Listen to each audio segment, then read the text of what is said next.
Bienvenue au podcast Au-delà du yoga. Je me présente Mireille Bourque, je suis professeure de yoga. Je suis aussi la créatrice de Biwana.com, une plateforme virtuelle de yoga et de méditation. Mon équipe et moi, nous avons pensé créer aussi un podcast où nous allons recevoir de semaine en semaine des entrepreneurs, des créateurs, des artistes qui vont nous partager leurs outils de bien-être avec lesquels on va discuter de différents modes de vie, on va parler de nutrition et de tout ce qui nous fait du bien. Donc, en d'autres mots, ce podcast est un podcast pour se faire du bien. Alors, bonjour et bienvenue à ce podcast qui s'appelle Au-delà du yoga. Alors, un podcast que je vais vous partager mes inspirations, tout ce qui me fait du bien. Et en même temps, je vais recevoir des gens en entrevue, des entrepreneurs, des créateurs qui vont nous partager leurs outils de bien-être. Alors, aujourd'hui, pour débuter notre première émission de podcast Au-delà du yoga, j'ai ma belle amie Eudoxie Adepo. Bienvenue, Eudoxie. Merci d'avoir accepté l'invitation. Plaisir, ça me fait plaisir. Merci beaucoup, Mireille, de m'avoir invitée à co-créer avec toi. Oui, alors c'est ça, Eudoxie, on s'est rencontrés il y a déjà quelques années dans une période de ma vie où j'avais besoin d'être soutenue dans quelque chose que je traversais qui était vraiment un très, très grand défi pour moi. Et j'étais loin de me douter jusqu'où notre rencontre m'amènerait. Et ça a été beaucoup plus grand que ce que je pensais. Et une des choses qui m'a marquée dans notre rencontre, c'est que tout au long de ton accompagnement, la qualité qui était présente et qui a fait en sorte aussi que je suis tombée en amour avec toi, c'est la joie. C'est que dans ce processus-là, il y a tout le temps eu de la joie. Et j'ai réalisé à ce moment-là que c'était possible de traverser les défis dans la joie. Et pour moi, ça a été vraiment un point tournant dans ma vie, que tu m'as permis de prendre conscience, puis après ça, de l'intégrer à travers des outils. Merci. Ouais. Alors, donc, là, les gens doivent se demander, mais qu'est-ce qu'elle fait, Eudoxie Adepo? Alors, je vais te laisser un petit peu te présenter. Oh, merci beaucoup. Effectivement, Eudoxie Adepo, je suis kinésiologue de formation, OK? Donc, professionnelle de la santé, spécialiste en activité physique. Et je me suis intéressée aux habitudes de vie de façon générale. Alors, lorsqu'on propose aux gens d'améliorer leurs habitudes de vie, ce qui nous manquait dans notre formation en tant que kinésiologue, c'est tout ce qui touche à la relation d'aide fondamentalement. Donc, je suis allée chercher un diplôme avec l'école de vie Écoute ton corps pour être professionnelle en relation d'aide. Et là, ça me permet vraiment d'accompagner les gens qui veulent soit faire plus d'exercices. Et là, la question que je pose, c'est pas plus d'exercices que tu veux faire. Comment tu veux te sentir? Quelle est la raison véritable? Pour aller vraiment à l'intérieur, la relation avec la personne elle-même face à l'activité physique, l'alimentation, le sommeil, et ainsi de suite. Et lorsque venait le moment d'ouvrir le portefeuille, eh bien, les gens disaient, je n'ai pas d'argent. Waouh! Et pour moi, là, c'était comme, attends, ça se peut pas. Tu n'as pas d'argent pour investir dans ton bien-être et tu utilises ce même argent pour acheter des affaires qui sont éphémères.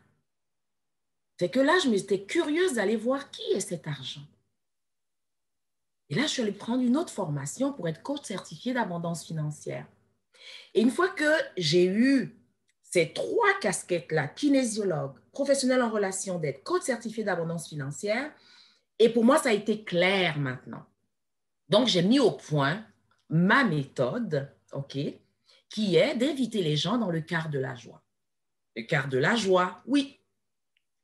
Le quart, ce sont les 3 lettres du processus de transformation. Quand on veut changer quelque chose en nous, la première étape, le C, c'est d'être conscient d'où ça vient. Qu'est-ce qui ne va pas? Pourquoi je répète tout le temps cette affaire-là? La deuxième étape, le A, c'est l'acceptation. Faire la paix avec ce qui me fait souffrir. Et le R, c'est la responsabilisation. J'ai le choix. Je peux créer ma vie à partir de l'espace où je suis. Donc ça, c'est le quart. Et la joie, puisque je suis une coach de joie, c'est le J pour le jeu. Parce que j'ai réalisé que lorsque c'est sérieux, les gens y décrochent. Comment amener de l'amusement, de la légèreté et tout? C'est à travers le jeu. Et le O, ce sont les outils. Les outils, on en a. Le yoga, la méditation, une lecture, une conférence, ce sont des outils. Mhm. Et le I, c'est les interactions. Nous sommes des aides de relation. Tout seul chez nous, oui, mais ça va être juste pour un temps. Mais quand j'échange, c'est comme le fait d'échanger, ça prend de l'ampleur et tout. Donc, les interactions, c'est pour ça que les accompagnements de groupe sont tellement puissants à cause de ce mastermind, les interactions. Et le E de joie pour l'expérimentation. Je dois essayer, je dois pratiquer, je dois expérimenter. Et c'est avec la répétition que je vais finir par intégrer. Donc, j'invite les gens à monter dans le quart de la joie.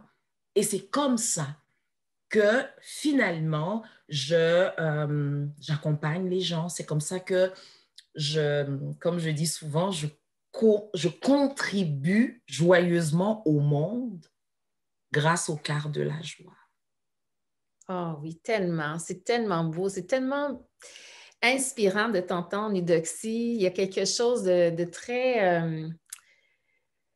nourrissant dans les paroles que tu prononces. Il y a comme, tu sais, tout plein, pour moi en tout cas, il y a tout plein de lumière qui s'allume quand tu décris si simplement toute la démarche. Et puis après ça, bien, ça devient accessible. C'est plus comme, parce que souvent, quand on est devant des défis, il y a comme une confusion. Des fois, on a l'impression que la montagne, elle est inaccessible ou on se dit, mais quel chemin prendre? C'est comme si on avait plein de pancartes, puis on se gratte la tête et on ne sait pas par où commencer. Je trouve que ce que tu proposes, ça permet vraiment d'amener un chemin beaucoup plus éclairé dans quelque chose qui est simple et qui est surtout joyeux. Effectivement, effectivement. Et comme nous sommes tous, hein, les personnes qui écoutent l'ont déjà entendu, nous avons un enfant à l'intérieur.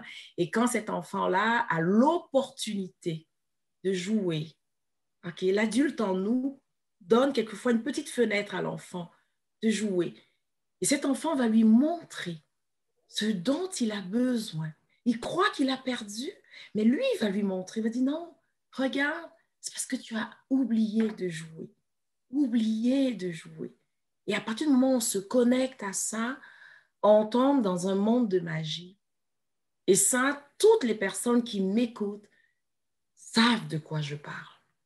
Si vous l'avez expérimenté, vous savez de quoi je parle.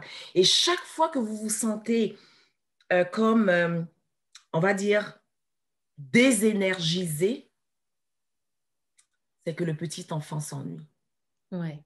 Ouais. C'est tellement vrai parce que je trouve que pour ma part aussi, l'énergie de l'enfant en moi est très, très présente et je trouve que justement, ça nous amène dans une énergie très, bien, comme l'enfant qui est plein d'énergie, hein, c'est une énergie qui est jeune, c'est une énergie qui est pétillante et puis quand on est connecté avec cet espace-là, bien, je trouve que même ça nous rajeunit.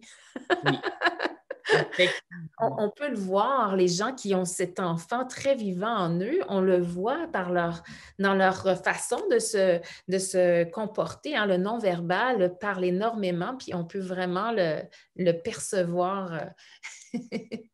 Ah, je trouve ça super. Puis là, comme j'ai ça dans mes mains depuis tantôt, j'ai tellement hâte d'en parler. Alors, Eudoxie, tu as créé un magnifique guide du Focus 7-7. Et Oui. donc, j'aimerais ça que tu nous jases un petit peu de ce magnifique livre que moi, j'ai eu la grande chance d'avoir avec moi. Alors, je te laisse nous en parler un petit peu. Alors, oui, comme je vous le disais, avec ces 3 casquettes, finalement, j'ai eu mon arc-en-ciel. Et la vie est tellement généreuse et tellement magique. Parce que cet arc-en-ciel-là, pour ceux qui connaissent les couleurs du chakra, écoutez, Ça s'est quasiment présenté à moi. Alors, ce que je propose aux gens dans le quart de la joie, c'est de se reconnecter à la relation qu'ils ont avec l'activité physique. Ça, c'est la première habitude de vie. On est incarné dans un corps physique. Okay? Donc, le mouvement, je vais vers. Et ce mouvement, on peut le voir dans différentes sphères. Mouvement physique, mouvement intellectuel, mouvement au niveau émotionnel, mouvement au niveau spirituel, mais tous les mouvements. Donc, le premier, c'est ça, l'activité physique. Comment je suis en mouvement dans le quart de la joie? La deuxième habitude de vie, c'est l'alimentation. Pour pouvoir avoir l'énergie pour bouger, j'ai besoin de m'alimenter. Et m'alimenter, oui, c'est au niveau physique, mais c'est au niveau émotionnel. Comment je nourris cette beauté? Tout ce qui fait ouvrir mon cœur, chanter mon cœur, danser mon cœur, c'est de la nourriture. Les nouvelles que j'écoute, les livres, c'est de la nourriture. C'est se nourrir pour pouvoir faire vivre cette matière, ce corps-là. La troisième habitude de vie, c'est le repos, le sommeil. Nous sommes des êtres qui ont besoin de nous reposer. Et le repos, c'est quoi? Ça peut être une pause. Ça peut être carrément un ressourcement où j'ai besoin de me déconnecter de mon quotidien pour aller prendre une bouffée d'air dans un environnement qui est complètement nouveau. Et ça peut être carrément mon sommeil. De combien d'heures de sommeil j'ai besoin? Et ce que je propose, c'est que ça varie. Lorsque je suis dans ma semaine, lorsque je suis en fin de semaine, lorsque je suis en voyage, lorsque je suis en vacances. Alors, qu'est-ce qui correspond vraiment à vous et qui vous sort d'une boîte?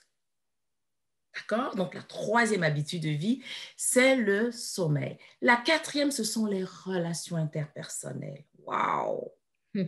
Ma relation à moi-même d'abord. Ensuite, ma relation à l'autre.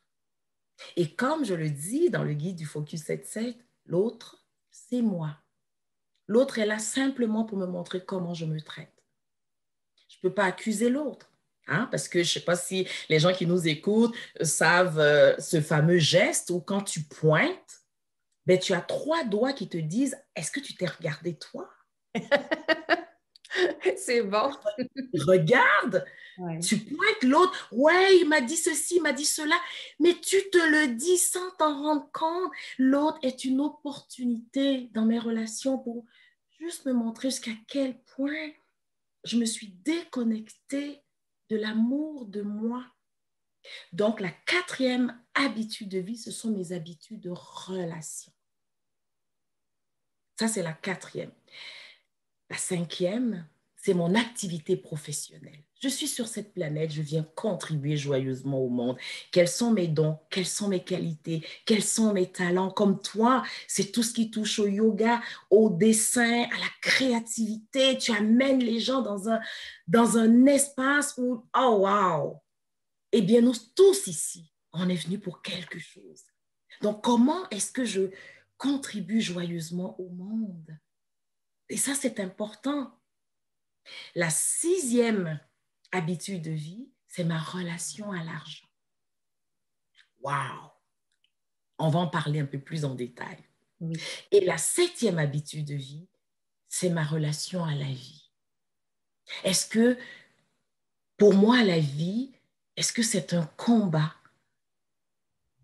ou est-ce que c'est une occasion d'expérimentation?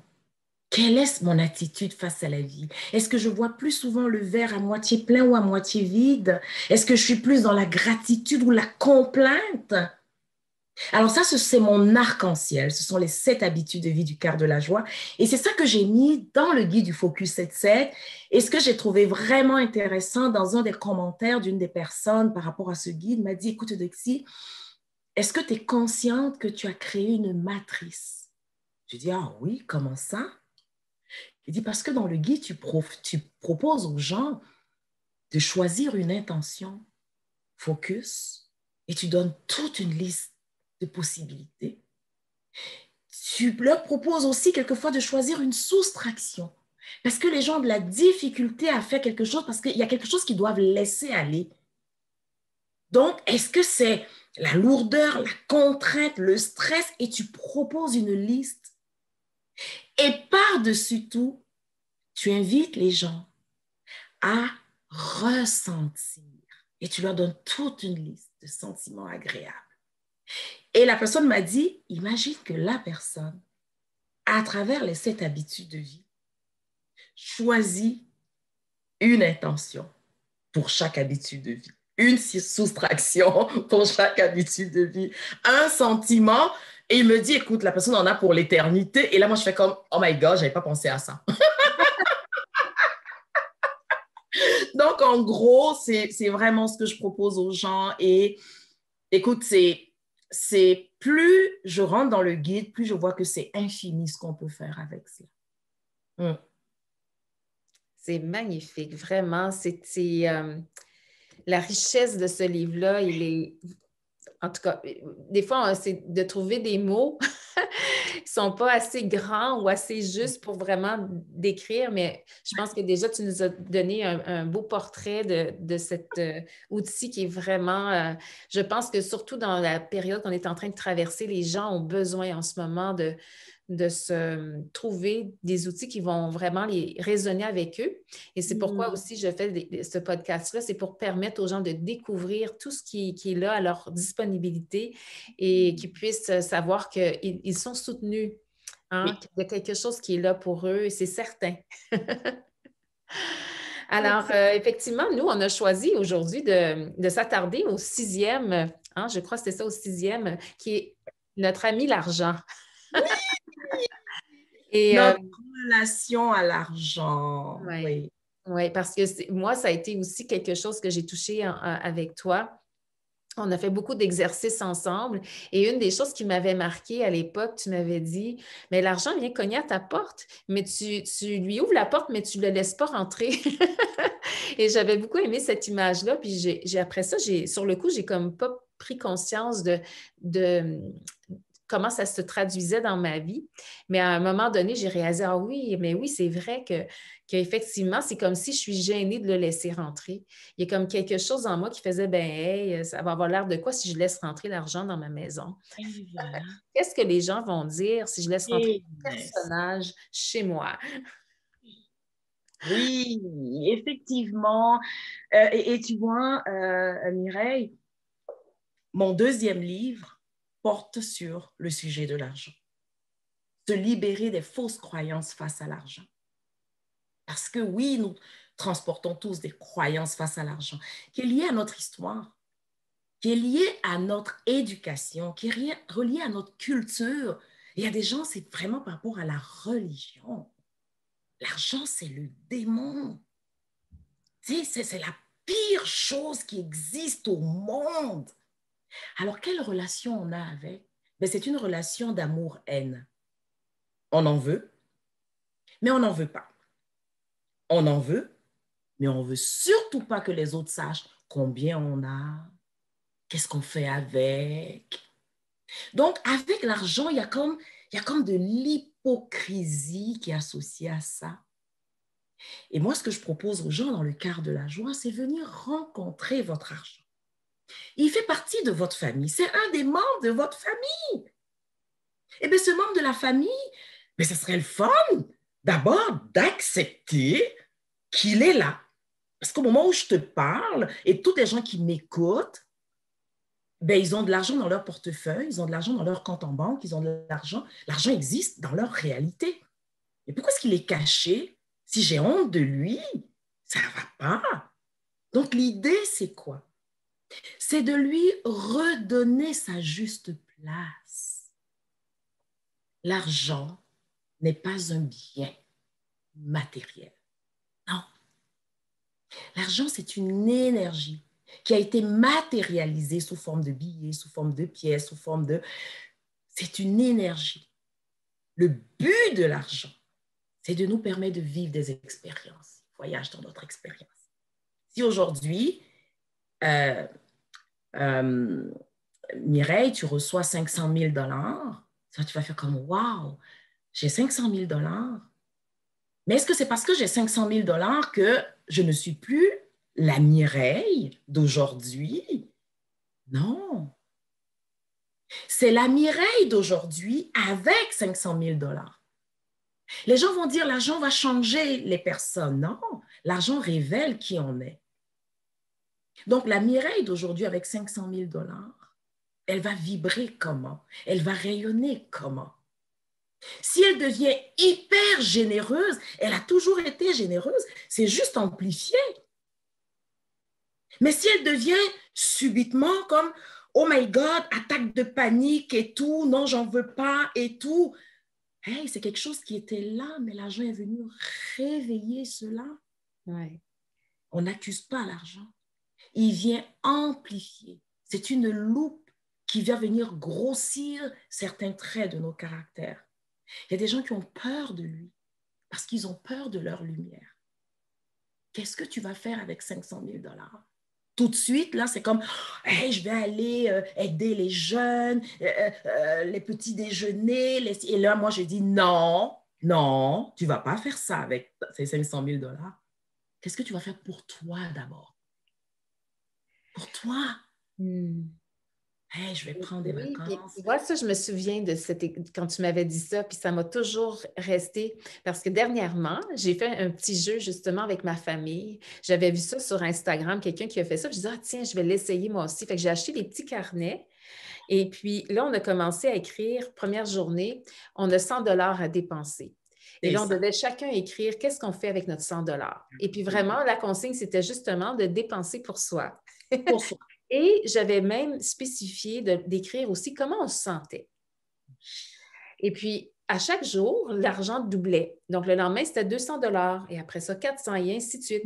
Et là, ben, mon amoureux me dit, oui, mais là, à un moment donné, il dit, ça n'aura plus d'allure. Là. Il dit, on va arrêter ça parce qu'après tant de jours, parce que là, ça va être des sommes qui n'ont pas d'allure. Mais là, j'ai dit, non, non, on continue. J'ai dit, les possibilités sont infinies. Alors, vas-y, lance-toi. J'ai dit, tu pourrais être surpris de ce qui peut sortir de tout ça. Et fait que finalement, on l'a fait pendant, je crois, 3 semaines. Ça a été vraiment, juste qu'on s'est rendu presque à Noël avec ça. Fait que ça a été vraiment intéressant. Mais tu vois, ma fille, elle n'a pas embarqué. Fait que j'ai trouvé ça intéressant de voir. Je dis, ah, tiens. Alors, elle, ça ne lui a pas parlé. Mais j'ai quand même mon amoureux qui, lui, a été jusqu'au bout de l'expérience avec moi. Et puis, à chaque semaine, on s'assoyait au souper, puis on discutait de nos dépenses. Qu'est-ce qu'on avait fait avec cet argent-là. Fait que j'avais trouvé ça vraiment intéressant de m'amuser à imaginer toutes ces possibilités. Absolument. Et ça, c'est un des jeux qui est proposé par Esther et Jerry Hicks, OK, pour tout ce qui est de la loi d'attraction par rapport à l'argent. L'idée, c'est de nous habituer, OK, à le faire circuler. Parce que le piège, c'est quoi? J'ai 500 000 dollars, ben, je vais le garder en banque et puis il va faire il est mort cet argent-là. L'argent qui ne circule pas ne sert à rien. C'est quand il circule qu'il nous procure un feeling dans un environnement gagnant-gagnant. C'est ça qu'il faut garder à l'esprit. Gagnant-gagnant. Parce qu'il est là pour nous aider à célébrer la vie. Okay? Et lorsqu'on lui associe, comme tu l'as dit dans ton jeu, un sentiment agréable, on est en train de nous réconcilier avec l'énergie de l'argent. D'accord? Donc, dans ce deuxième livre, je propose 24 jeux de transformation de notre relation à l'argent. OK? Et ces 24 jeux-là, c'est à la limite, je donne 2 ans aux personnes pour le faire. Un jeu par mois, ça fait 24 mois, ça fait 2 ans. Et si vous êtes capable, à chaque mois, vraiment de répéter, comme pour le yoga, pour tout entraînement, c'est la répétition qui fait l'intégration. Et à un moment donné, il va y avoir vraiment des insights. Donc, l'idée, c'est quoi? C'est d'apprendre à associer des sentiments agréables à l'argent, à notre argent. Alors, je vais vous proposer un petit jeu. Oui, oh oui, j'ai tellement envie de jouer avec toi, Eudoxie. Allons-y, on va jouer tout le monde ensemble. Tout le monde ensemble. OK. Alors, ce jeu s'appelle mon argent et l'argent des autres. Ouh.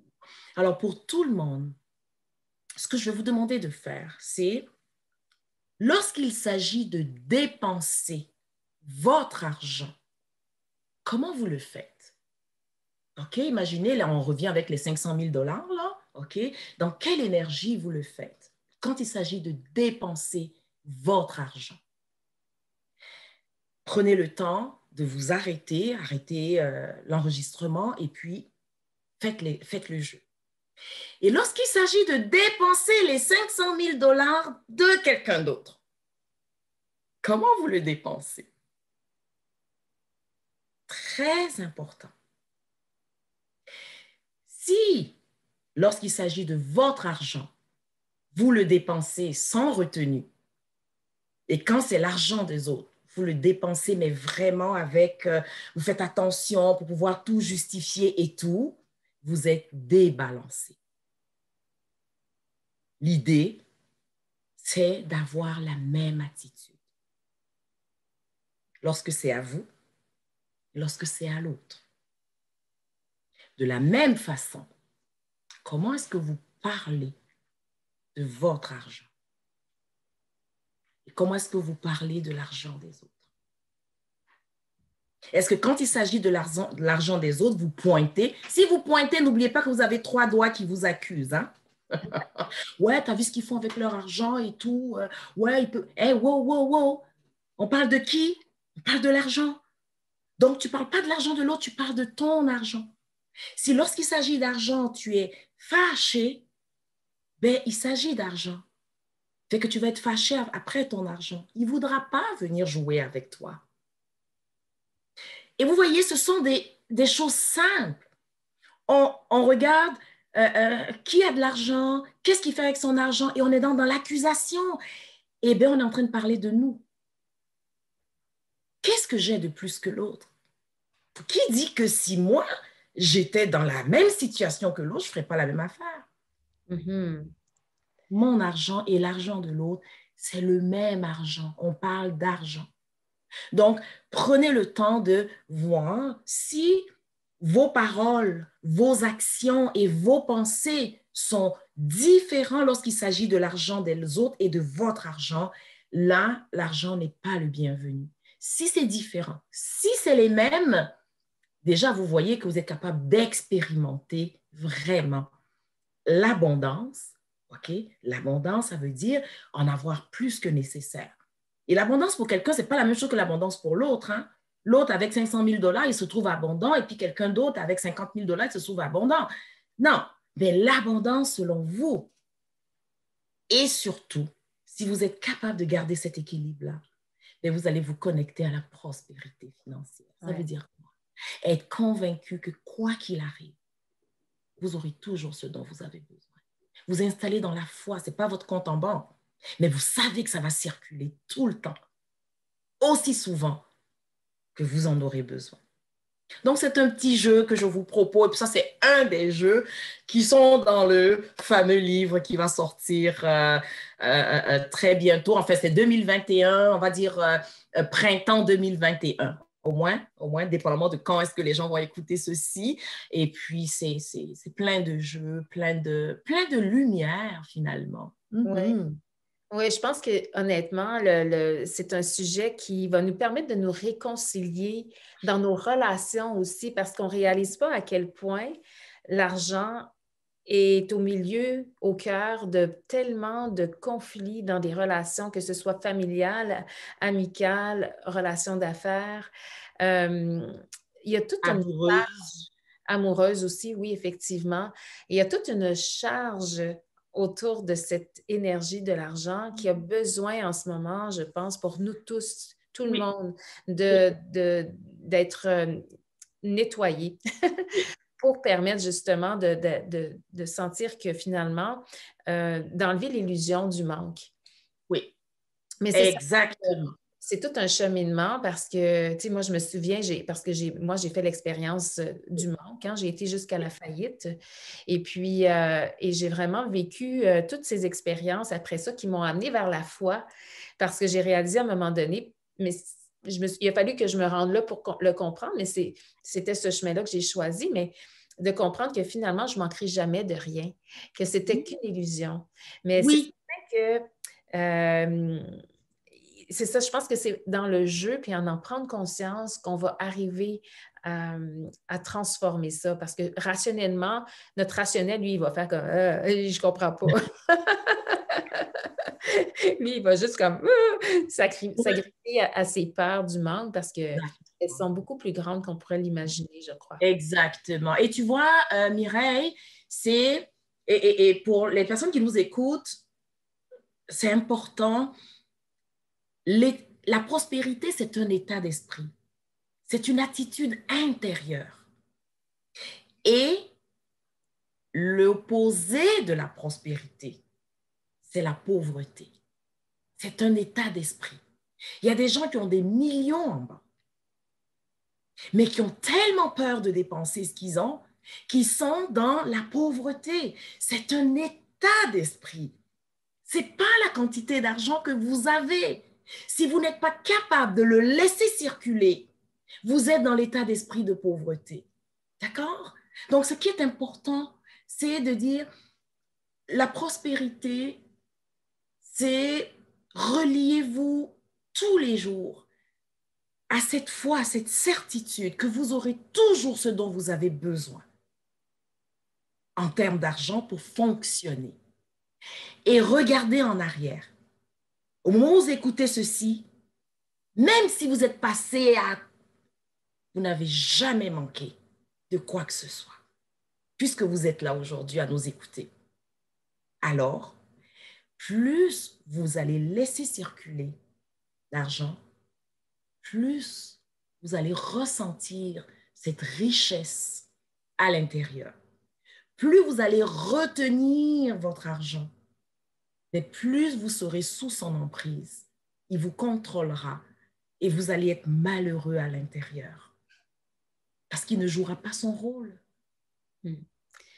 Mais en fait, ce qui monte pendant que tu partages ça, Eudoxie, c'est un peu comme quand tu as une personne que tu aimes et puis que tu veux la contrôler puis la retenir parce que tu as peur de la perdre, ben elle va se pousser. Elle ne voudra pas rester. Et on pourrait presque imaginer finalement que c'est la même chose avec l'argent, que quand on la retient puis qu'on veut la contrôler, mais quelque part, c'est comme si sur un plan, sur un autre plan, c'est comme on l'amène finalement à nous quitter d'une certaine façon. Absolument, absolument. Et là, dans le livre, je fais le lien, la différence entre aimer et être attaché. Aimer l'argent, c'est de l'accueillir comme il est, de l'utiliser comme moyen d'échange et le laisser circuler. Être attaché à l'argent, c'est croire que l'argent peut me sauver. C'est croire que l'argent peut complètement me libérer de ceci, cela. Non, non. Alors, donc, c'est se libérer de ces fausses croyances-là. L'argent n'a pas le rôle de sauver qui que ce soit. Qui que ce soit, son rôle, c'est simplement d'être utilisé dans nos transactions. Et être utilisé, moi je dis, attaché à un sentiment de joie et d'amour. Wow! C'est magnifique. Vraiment, tellement de richesse et je sens que ça va, en tout cas pour ma part, ça résonne beaucoup puis je pense que ça va résonner pour plein de gens qui nous écoutent en ce moment.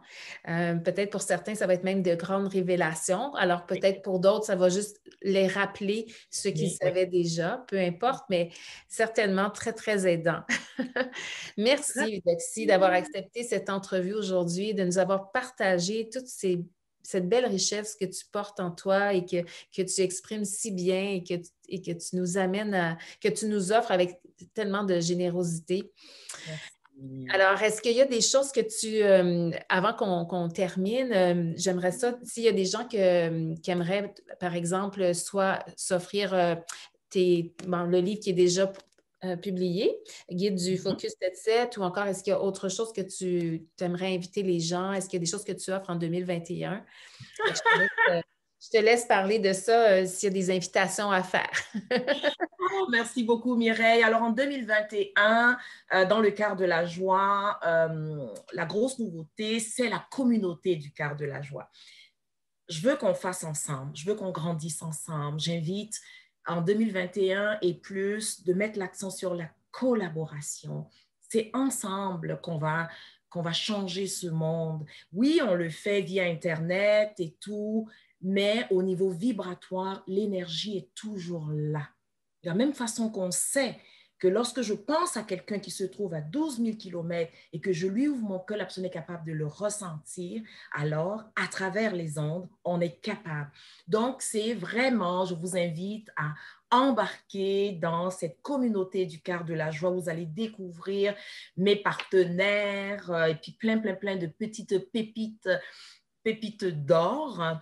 Et également, si vous voulez, le guide du Focus 7-7 et le livre sur l'argent, et bien sur mon site internet, vous pouvez le commander, www.eudoxyadopo.com. Également, j'aime beaucoup permettre aux gens de vivre des défis.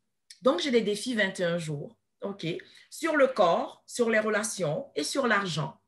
Et également, j'ai des focus 2 mois sur les 7 habitudes de vie du quart de la joie, sur le corps, sur les relations et sur l'argent.